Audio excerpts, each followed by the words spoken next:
Everyone, आप लोगों का स्वागत है मेरे एक और वीडियो में। आज का जो टॉपिक होने वाला है वो होने वाला है NCERT science set number 33। Already NCERT के 32 सेट बनाए जा चुके हैं साइंस के। आप नहीं देखे हैं तो प्लेलिस्ट बना होगा, आप जाकर वहां से देख सकते हैं 32 का 32 वीडियो। चलिए आज की वीडियो में हम सब देखेंगे क्वेश्चन नंबर 321 से लेकर के क्वेश्चन नंबर 330 तक। डेली हम सब लगभग 10 क्वेश्चन करते हैं, अति महत्वपूर्ण। और आज का भी सेशन बहुत ही अच्छा होने वाला है। चैनल पे नया है तो चैनल को सब्सक्राइब कर लेंगे। इसका पीडीएफ चाहिए तो डिस्क्रिप्शन में टेलीग्राम चैनल का लिंक है, आप जाकर वहां से ज्वाइन कर सकते हैं और फ्री ऑफ कॉस्ट पीडीएफ आपको मिल जाएगा। चलिए क्वेश्चन नंबर 321।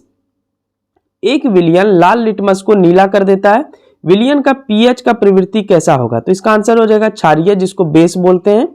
देखिए लाल वाला जो दिख रहा होगा आपको, मैप में आ जाइए तो 0 से 7 से कम, यानी 0 और 7 से कम ये हो जाता है अम्लीय। सिर्फ 7 की अगर बात करें तो वो होता है उदासीन। जैसे पानी का पीएच वैल्यू 7, यानी वो उदासीन है, ना तो उसमें कोई स्वाद है। फिर भी हम सबके गांव में बोला जाता है कि पानी, यहाँ का पानी देखिए बहुत मीठा है। पता नहीं कैसे बोल देते हैं। तो पानी का वैसे कोई स्वाद नहीं होता है, ना ही कोई कलर होता है। तो 7 जो है पीएच वैल्यू होता है शुद्ध पानी का।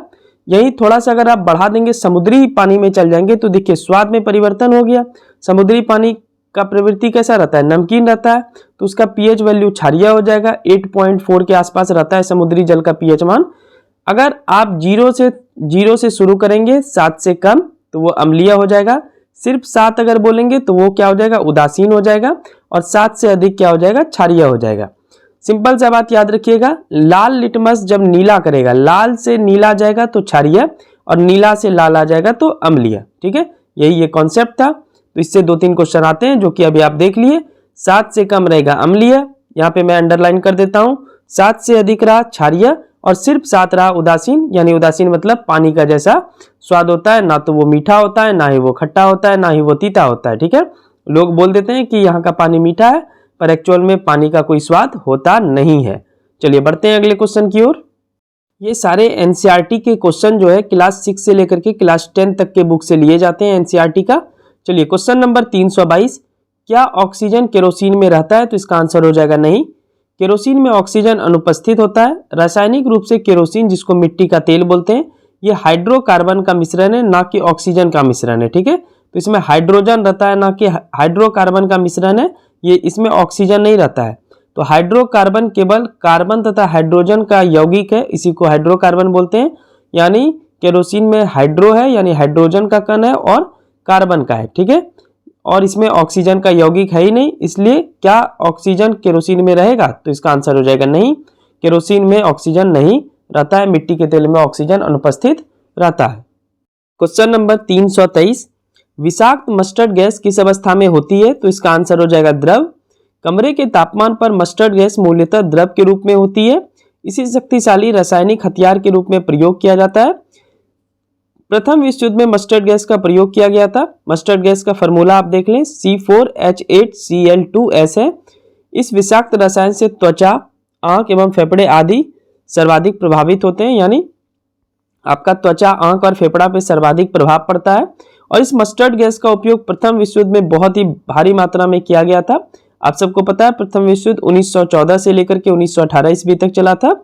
और सेकेंड वर्ल्ड वॉर की अगर बात करें तो वो चला था 1939 से लेकर के 1945 तक। ठीक है, जब जापान सरेंडर कर दिया, फिर द्वितीय विश्व युद्ध समाप्त हो गया। तो विषाक्त मस्टर्ड गैस का प्रयोग आप रासायनिक हथियार के रूप में कर सकते हैं। मतलब किया भी है बहुत सारा कंट्री, पर करना नहीं चाहिए, ये लॉ के विरुद्ध है। ठीक है, चलिए क्वेश्चन नंबर 324। प्रश्न संख्या 324। पुलिस द्वारा नशे में गाड़ी चलाने वाले की सांस की जांच के लिए फिल्टर पेपर पर क्या होता है? तो इसका आंसर हो जाएगा पोटेशियम डाइक्रोमेट, जिसका सूत्र है K2Cr2O7, और सल्फ्यूरिक अम्ल H2SO4। तो ये काफ़ी यूज हो रहा है, खास करके हमारे राज्य में तो बहुत ज़्यादा, बिहार में। पुलिस द्वारा नशे में गाड़ी चलाने वाले की सांस की जांच के लिए ब्रेथ एनालाइजर या ब्रीथ लाइजर नामक उपकरण का प्रयोग किया जाता है। ब्रेथ लाइजर में लाल भूरा पोटेशियम डाइक्रोमेट विलयन अल्कोहल से विक्रिया कर हरे रंग में परिवर्तित हो जाता है।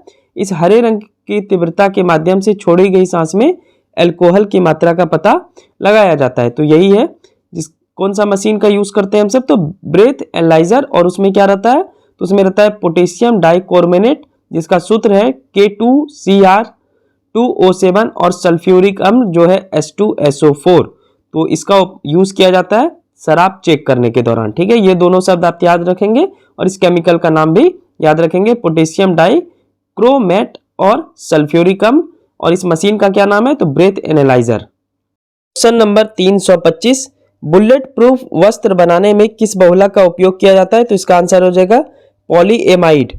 बुलेट प्रूफ जैकेट के निर्माण में पॉलीपेराफेनिलिन टेरेप्थोलेमाइड यानी पॉलीएमाइड नामक बहुलक का प्रयोग किया जाता है। इसके ब्रांड का नाम केबलर है और ये केबलर ही 69 बीपीएससी पीटी में पूछा गया था। ठीक है, तो बुलेट प्रूफ वस्त्र बनाने में किस बहुलक का उपयोग किया जाता है, तो ऐसा ही कुछ प्रश्न था, तो इसका आंसर केबलर था। फिलहाल ये पॉलीएमाइड भी याद रखेंगे और इसका उपयोग से क्या बनता है, बुलेट प्रूफ वस्त्र। ठीक है, नेक्स्ट क्वेश्चन, क्वेश्चन नंबर 326, नींबू में खट्टा होने का क्या कारण है, तो इसका आंसर हो जाएगा साइट्रिक अम्ल के कारण। नींबू में साइट्रिक अम्ल पाया जाता है, यह शरीर में विटामिन सी की कमी को पूरा करता है। विटामिन सी की कमी से स्कर्वी नामक रोग हो जाता है। नींबू उत्पादन में भारत का आंध्र प्रदेश राज्य प्रथम स्थान पे है। नींबू उत्पादन में भारत प्रथम स्थान पे है पूरी दुनिया में, तथा मैक्सिको दूसरे स्थान पे है। एसिटिक अम्ल किसको बोलते हैं, एसिटिक अम्ल सिरका में पाया जाता है, ये भी आप याद रखेंगे। जैसे इमली में टार्टरिक अम्ल पाया जाता है, ये भी याद रखें। सेब में मैलिक अम्ल पाया जाता है, दूध में लैक्टिक अम्ल पाया जाता है। तो ये इसके ऊपर मैं अलग से चार्ट बना दूंगा आप सबके लिए, आप सब एक बार याद कर लेंगे। चलिए क्वेश्चन नंबर 327, जितना भी प्रश्न में बोला जा रहा है उसको याद जरूर रखा करें आप सब, काफी प्रश्न इससे आते हैं। क्वेश्चन नंबर 327, किसका उपयोग विस्फोटक के उत्पादन में किया जाता है, तो इसका आंसर हो जाएगा ग्लिसरॉल। ग्लिसरॉल एक कार्बनिक यौगिक है, यह सांद्र नाइट्रिक अम्ल व सांद्र सल्फ्यूरिक अम्ल की उपस्थिति में नाइट्रोग्लिसरीन बनाता है। नाइट्रोग्लिसरीन एक रंगहीन भारी तेलीय विस्फोटक पदार्थ है। इसे ट्राई नाइट्रोग्लिसरीन या ग्लिसराइट्राइल नाइट्रेट या नोबेल तेल भी कहा जाता है। इसका उपयोग डायनामाइट बनाने में किया जाता है। ठीक है, डायनामाइट का यूज युद्ध के दौरान भी होता है, सुने भी होंगे आप सब काफी बार, डायनामाइट फट गया तो उस वजह से काफी लोगों की मृत्यु हो जाती है। तो ग्लिसरीन का उपयोग जो है विस्फोटक में किया जाता है, बगल में उसका फोटो आप देख रहे होंगे। चलिए क्वेश्चन नंबर 328, क्वेश्चन नंबर 328, घाव भरने में कौन सा विटामिन सहायक होता है, तो इसका आंसर हो जाएगा विटामिन सी। विटामिन सी का रासायनिक नाम एस्कर्बिक अम्ल है, या एस्क्यूरिक हो गया है, एस्कर्बिक अम्ल होगा, एस्कर्बिक अम्ल है, तथा इसके सबसे उत्तम स्रोत आंवला है। विटामिन सी मूलतः नींबू, संतरा, मौसम्बी इत्यादि में प्रचुर मात्रा में पाया जाता है। विटामिन सी की कमी से शरीर में स्कर्वी रोग हो जाता है, जिसके प्रभाव से घाव नहीं भरता है।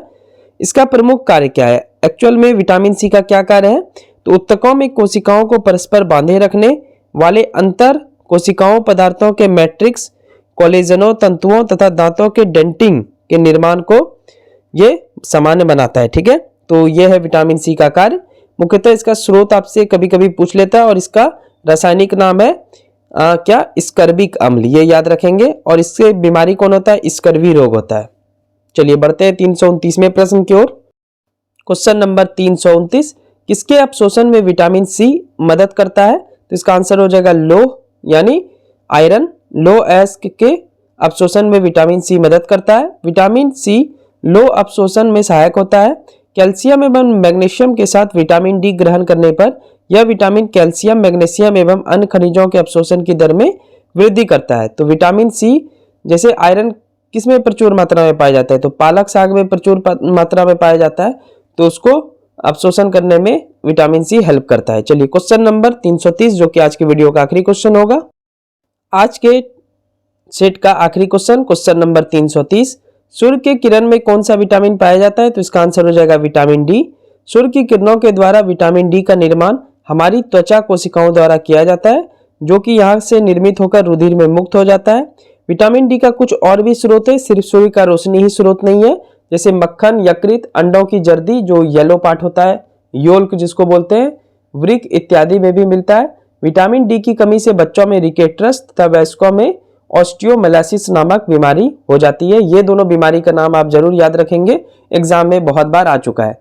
तो ये था एनसीईआरटी आधारित साइंस का प्रश्न और उत्तर का सेट नंबर 33, जिसमें हम सब क्वेश्चन नंबर 321 से क्वेश्चन नंबर 330 तक देखे। जल्दी मिलते हैं एनसीईआरटी के सेट नंबर 34 के साथ। तब तक वीडियो अच्छी लगी हो तो चैनल को सब्सक्राइब कर लेंगे। इसका पीडीएफ अगर चाहिए तो डिस्क्रिप्शन में टेलीग्राम चैनल का लिंक है, जाकर आप ज्वाइन कर लें और फ्री ऑफ कॉस्ट पीडीएफ पा सकते हैं। ऐसे ही हम सब 10 ऐसे इंपॉर्टेंट क्वेश्चन करेंगे जिसका सिर्फ मल्टीपल आंसर नहीं होगा, बल्कि आप बहुत सारे एक ही क्वेश्चन से बहुत सारे क्वेश्चन को सॉल्व कर सकेंगे। ठीक है, तो thank you so much, bye and take care.